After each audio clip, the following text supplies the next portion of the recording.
Hey everybody, this is Topaz, coming to you with another video about cassette beasts and the shenanigans that we can get into. A little bit more so this time, talking about how to do them, as a lot of people who are interested in the demo want to do the same things we're doing. A lot of it is not just on me this time. We've gotten some help from other members of the Discord. Shoutouts to everybody who's contributed to both the conversation and showing and whatnot. It's been a really exciting series of days just playing the game and having fun.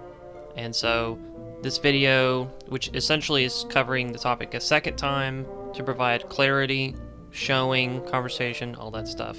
And then, you know, a few extra treats at the end. Oh, what time is it? Oh, it's 4 in the morning. Okay, hi everybody. I guess we'll get this going. Man, I don't need to be playing that late.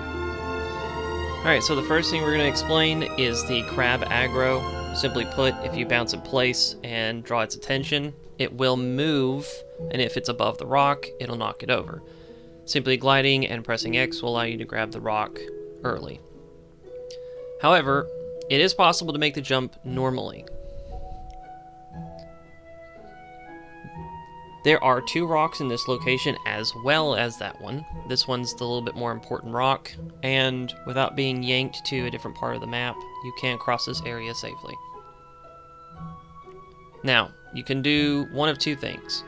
There's a drawbridge preventing you from going to the left side of the city. You can do a not precise and very janky rock jump, which can be done anywhere, or you can simply follow the path to Upper Town, which involves 2 items. Here I happen to have a barrel, but you can use 2 regular rocks. Now, how I made the jump is because I have the barrel or a tall rock, which allows me to do a ledge grab. Now we'll cover that a little bit later. When you have access to Upper Town, you have access to 2 more barrels. For here, you just simply want to get on top of the house, glide over to the left twice. Then once you're positioned on the furthest house, it's as simple as gliding to the left in order to reach the left side of town. If you go to the drawbridge south, there'll be 2 buttons that you have to press to extend the bridge, right up in the top right. And then this gives you access to 2 more barrels, but these are much easier to access, especially if you save, quit, and load back in. By taking the barrels back to this part of the beach, you can just go and grab the rocks all over again, giving you pretty easy access to all of these items on the fly. The item that we saw earlier was a book, but now it's a tape. Why? Because they respawn. Every couple of in-game days, they come back. So, this is an example of the ledge grab.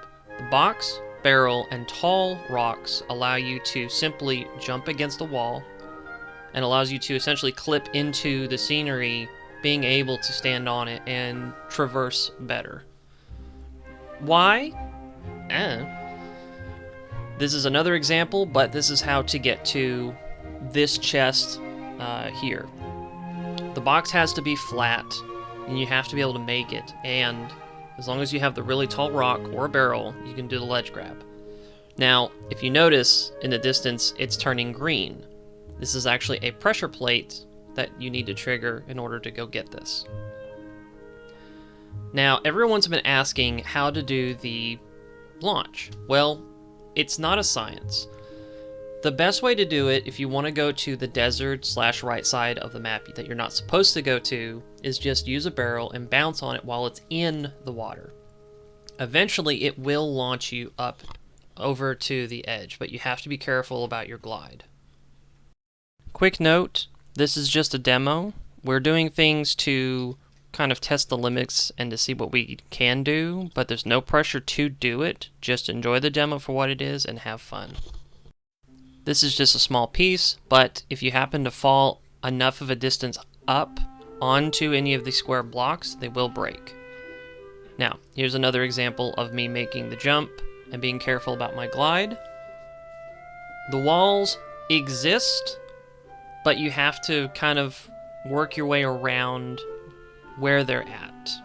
You can go to the bridge and go to this right area, but not much further. Now, if you go to the northern part of that area, you can search a small portion here that has its own spawned creatures, along with an inaccessible dungeon with 4 triggers, and then a person to the far left. Now, you can go south, back towards this NPC that does trigger a real battle, but with no dialogue. A spawn that happens to be around here, and then back where we were earlier, and you have this small little portion that you can interact with its own spawns.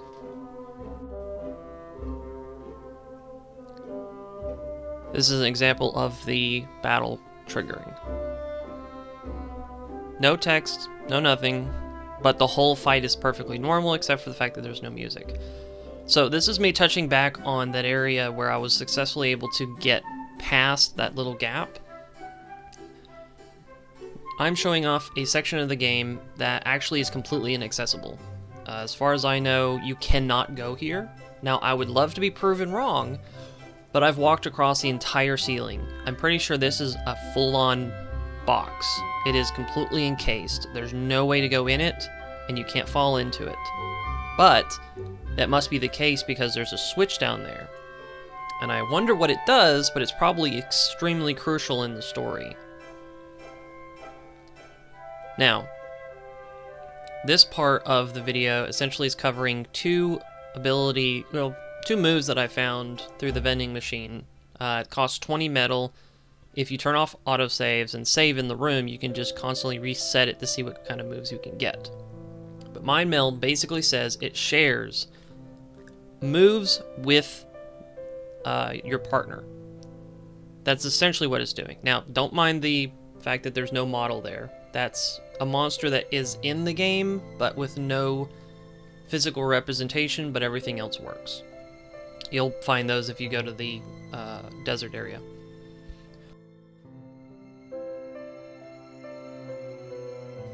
Mind Meld is a limited turn move where, for so long, moves will actually be shared between both characters.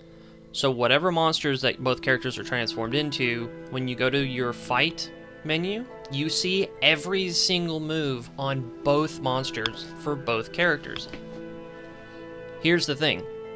It's actually really scary because not only does that mean that you can use any move from either of them, both of their passives are shared, meaning for however long Mind Meld is on, every passive is shared between the two, meaning anything that would be triggered affects both of them, essentially, like Bloodlust, where if something is defeated, you get a offensive boost,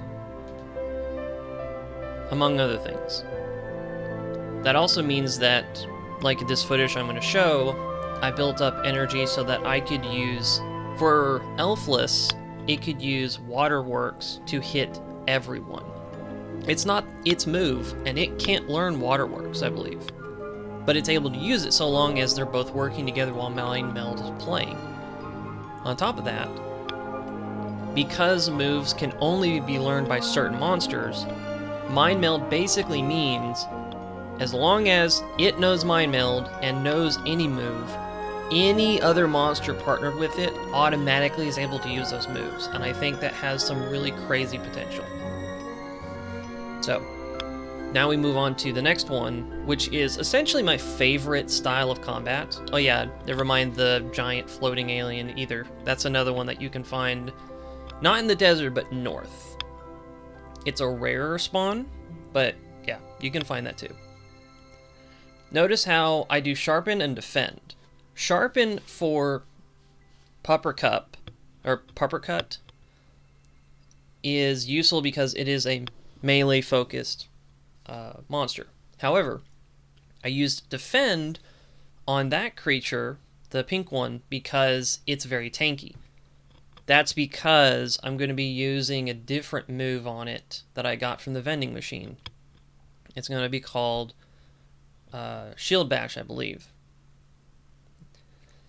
Shield Bash provides damage based on what your physical defense is. So, since it's tanky, and because it needs 3 AP, I use Defend in order to build up my defense and get to that part where the second turn I was able to use the attack.